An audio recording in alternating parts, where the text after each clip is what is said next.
Hey friends, so I am stood in Canada outside of minus 35 degrees to let you know that you should be getting Taylor's marketing course. So I did it as a complete noob to marketing. I'm more of a product guy. And for me, what it showed was a huge amount of guidance on what the kind of interesting areas of marketing are for us to attack, and also a bunch of the technical side. So one of the things I was struggling with was all well and good, you know, the basics of what you should do in terms of storytelling and building an audience, but what does it look like in terms of the very deep technical side? And that's something that Taylor really brought to the fore in his course.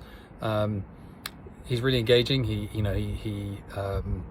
He's got a fast way of speaking. He's irreverent. He's funny. So, you know, when you have the ability to learn from someone with such a, you know, deep and long, he's got, I think, 15 years of experience, and so technical and so deep, it just makes sense. And, you know, the price point's fine. Like, so if you get one nugget of wisdom out of it, for me, it's a no-brainer. So do yourselves a favor, take it, or don't, and do me a favor and let me keep those secrets for myself. All right, guys, thanks.